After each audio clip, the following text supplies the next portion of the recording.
Olá,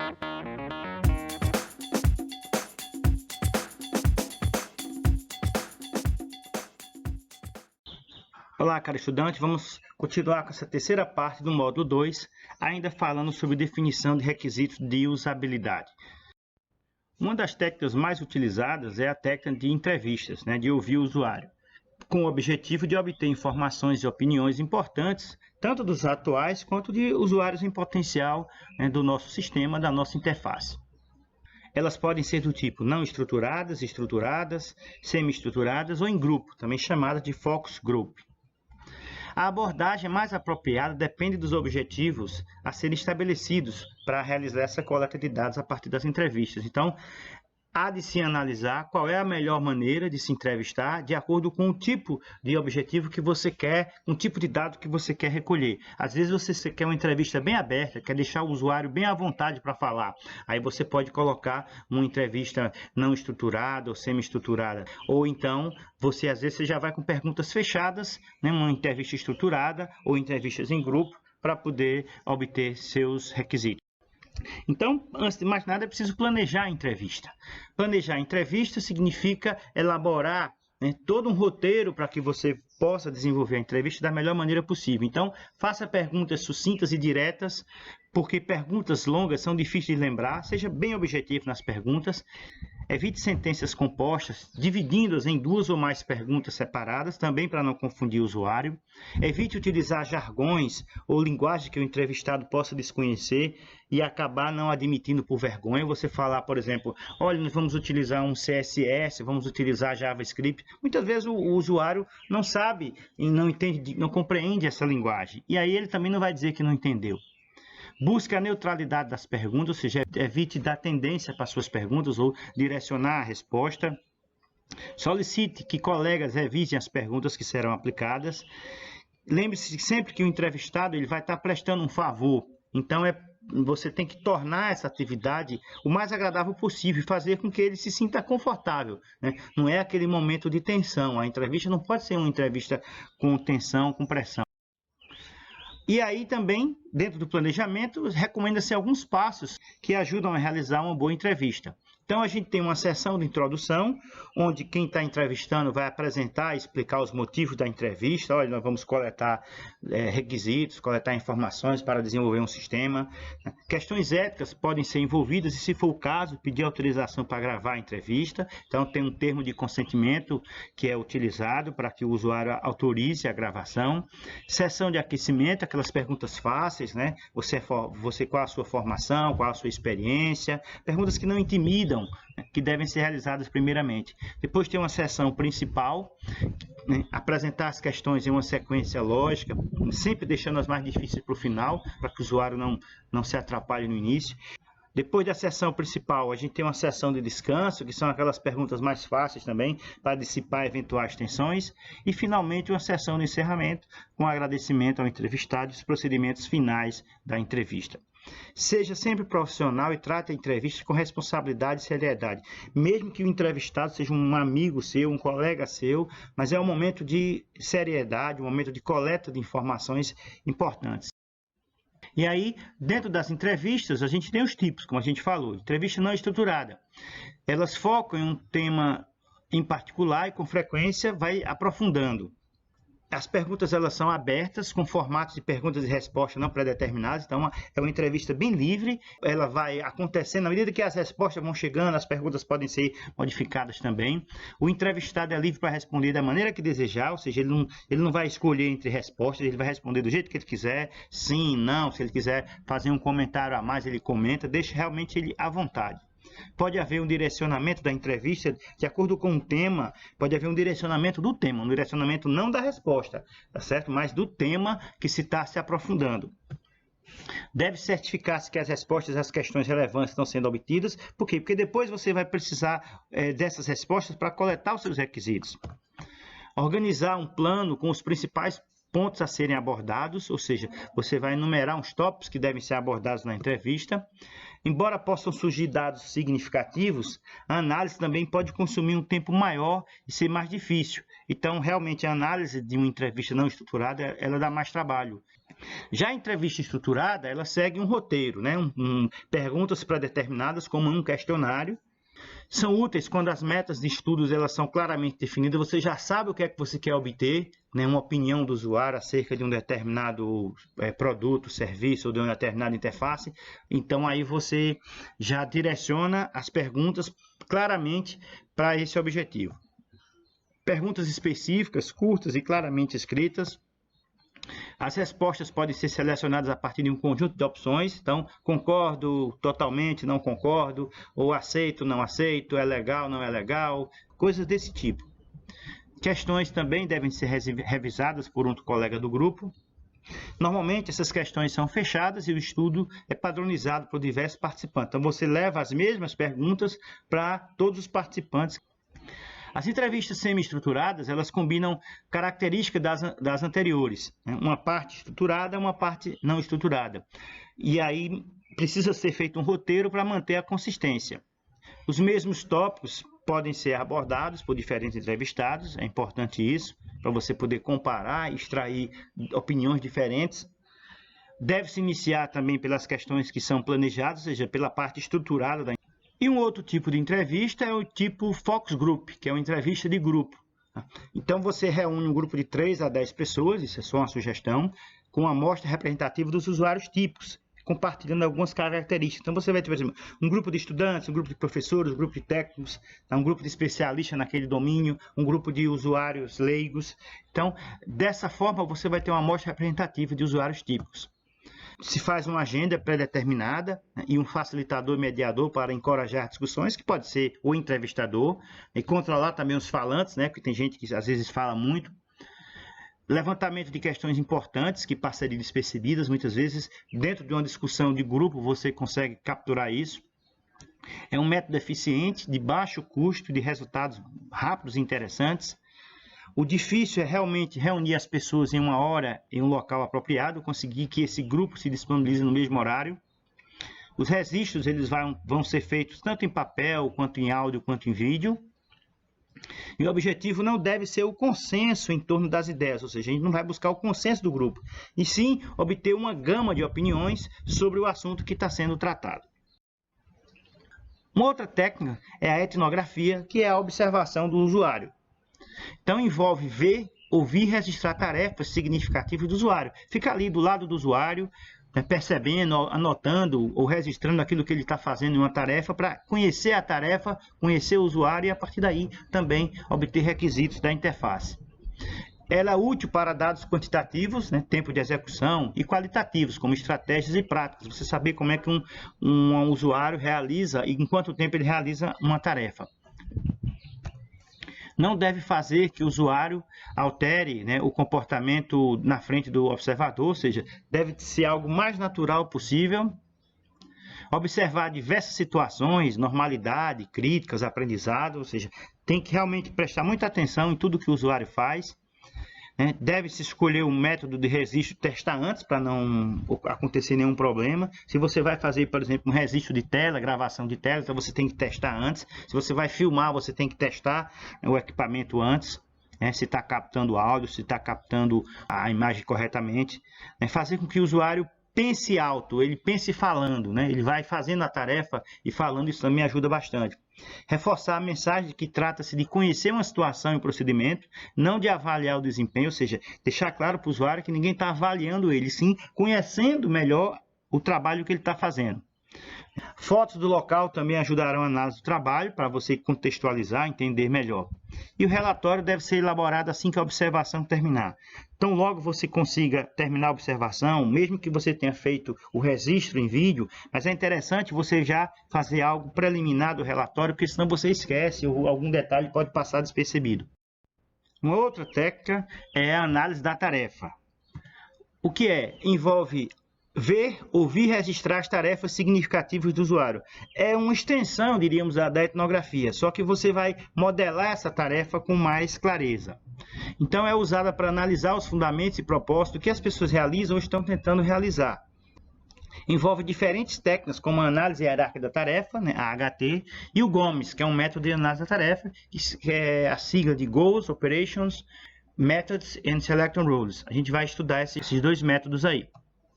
Então, ela é empregada no projeto de desenvolvimento e teste de sistemas computacionais interativos, né, para definir a análise de requisito, na construção do modelo inicial, na avaliação de fase de prototipação e no desenvolvimento da documentação de suporte para o uso daquele sistema. Especificamente, vamos falar, né, da questão da análise de requisitos. Então, imagine uma operação que você vai fazer com um retroprojetor. Então, você pode decompor aquela tarefa em várias subtarefas, tá? Então, analisar hierarquicamente uma tarefa é dividir uma tarefa em subtarefas e estas em subtarefas agrupadas, como podem ser realizadas em uma situação real. Então, o ponto de partida é um objetivo do usuário, a partir do qual as tarefas serão subdivididas. Então, seguindo esse exemplo aí, a gente tem uma operação com retroprojetor. Então, você vai ter que fazer algumas coisas inicialmente, garantir apoio e tomada do retroprojetor, ligar o retroprojetor, e aí, ao ligar o retroprojetor, garantir que o retro esteja ligado, testar o retro antes, ajustar o foco da imagem. Ao ajustar o foco da imagem, tem que garantir a focalização corretamente, ajustar o foco, ou seja, veja que uma simples operação para ligar o retroprojetor e projetar um slide requer uma subdivisão de tarefas. Então, isso aí é só um exemplo para a gente entender como é que funciona a análise hierárquica da tarefa. Uma outra ação é a votação usando a urna eletrônica. Aí já é uma análise hierárquica da tarefa com um detalhamento maior, porque você tem aí os ícones representando a tarefa desconhecida, não se sabe como é que vai ser feito, né? A tarefa abstrata, o que é feito pelo usuário, o que é feito pelo sistema, o que é uma tarefa interativa. Então, na decomposição da tarefa, o nível mais alto corresponde ao objetivo maior do usuário, no caso aí, votar com a urna eletrônica. E os níveis inferiores correspondem aos subobjetivos que o usuário deve visar de modo a alcançar um objetivo maior. Então, para votar na urna eletrônica, ele tem que primeiro identificar-se, e aí ele vai votar para vereador, então ele lê a cédula eletrônica, realiza o voto, valida o voto. Depois ele vota para prefeito, a mesma coisa. Lê a cédula, realiza o voto, valida o voto, e finalmente lê a mensagem final do voto. Observe que a maioria das tarefas são interativas, salvo a primeira tarefa do usuário, que é identificar-se lá junto à mesa receptora dos votos. Então, a estrutura vai ter sempre uma forma de árvore ou uma tabela hierárquica com a indicação numérica de planos e sequências ordenadas. Conhecendo a tarefa, você conhece os requisitos de cada tarefa, de cada subtarefa dessa. Uma outra técnica é a análise de competidores, que significa identificar pontos fortes e fracos de produtos competidores, de produtos concorrentes. Então, você quer fazer, por exemplo, um aplicativo de pedido de comida. Então, obviamente, você vai observar os competidores, você vai olhar para o iFood, você vai olhar para o Pediaí, você vai olhar para os competidores para tentar obter desses competidores, desses concorrentes, pontos fortes e pontos fracos, para a partir daí você já ter os requisitos do seu sistema, da sua interface também. Então, isso é muito usado para posicionamento de um novo produto no mercado, sobretudo aquele produto que já existe, algo similar. Conhecer bem as funcionalidades dos concorrentes, e aí a avaliação em conjunto pode facilitar a identificação de pontos em questão, ou seja, você colocar todos os competidores, né, as características deles e com a equipe de desenvolvimento e a equipe de interface, analisando cada um deles conjuntamente. Tabular os resultados e, preferencialmente, elaborar um quadro resumo das características. Então, aí está um exemplo de como a gente pode fazer uma análise de competidores. Em 2006, na minha tese de mestrado, eu analisei 4 ambientes virtuais de ensino: o AulaNet, o Blackboard, o WebCT e o Teleduc. Na época, o Moodle ainda não estava, né, tão famoso como hoje ele é. Então, a gente analisou esses 4 elementos, esses 4 ambientes, e percebeu aí alguns recursos dele. Então, a gente saiu colocando numa tabela. Gerenciador de avaliações, o AulaNet não tem, o Blackboard tem, o WebCT tem, o Teleduc não tem. Banco de questões, a AulaNet tem, o Blackboard não tem, o WebCT tem e o Teleduc não tem. Então, a gente procurou diferenciais de cada um desses ambientes virtuais de aprendizagem para entender os recursos do novo ambiente que a gente estava projetando. E aí a gente faz um quadro comparativo com os pontos fortes e os pontos fracos de cada ambiente competidor. Então, por exemplo, os pontos fortes do AulaNet, os pontos fortes do Blackboard, os pontos fortes do WebCT e os pontos fortes do Teleduc. Qual é a intenção disso? Para a gente poder aperfeiçoar os pontos fortes existentes. Se são pontos fortes no nosso entendimento, no entendimento do usuário, então a gente deve aproveitar esses pontos fortes e tentar ainda melhorá-los. E Também analisamos os pontos fracos, o que é que esses ambientes não tinham, que a gente poderia incorporar no novo ambiente que a gente estava desenvolvendo. Então, aí são quadros, resumos de uma análise de competidores. Obviamente que a análise ela tem uma abrangência maior, um estudo maior, você tem que realmente mergulhar em cada um dos concorrentes e destacando, sobretudo, essas características positivas e negativas de cada um.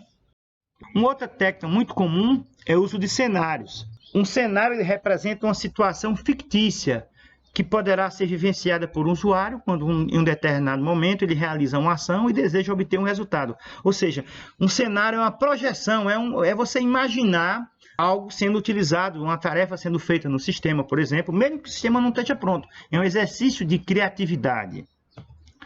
Ajuda a entender e criar sistemas computacionais que sirvam como artefatos mediadores da atividade humana, como ferramentas educacionais, ferramentas de trabalho e interação de pessoas. Então, o cenário serve para você projetar, criar situações e a partir dessas situações que você contemplaria com o uso de sistemas.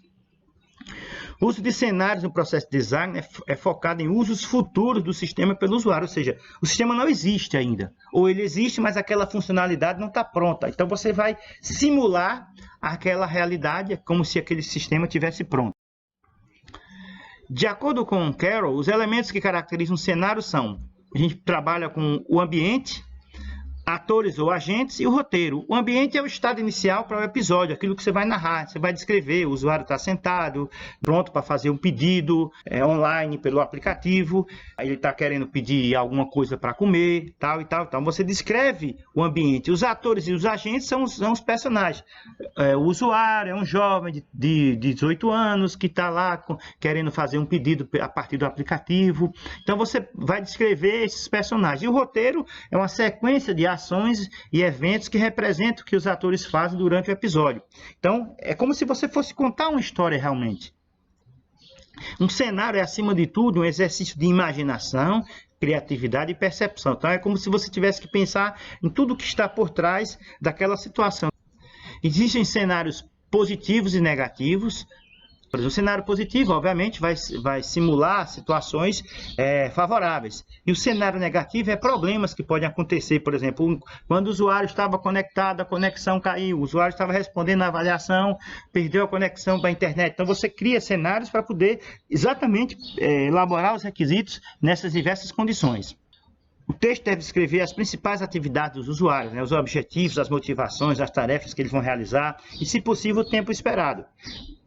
Os requisitos já podem estar assinalados dentro do próprio texto.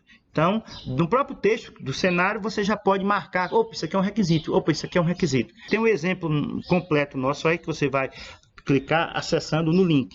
Então, planejamento de uma avaliação online em um curso no Amadeus. O Amadeus é um ambiente virtual de aprendizagem como o Moodle, que eu participei da equipe de desenvolvimento. Então, eu tenho um ambiente, o professor está sentado à frente do computador, com acesso à internet, já efetuou o login e tal. Quem é o ator? O professor. E qual é o roteiro? O professor, após autenticado com login e senha, opa, já marquei aqui, requisito de cenário 1.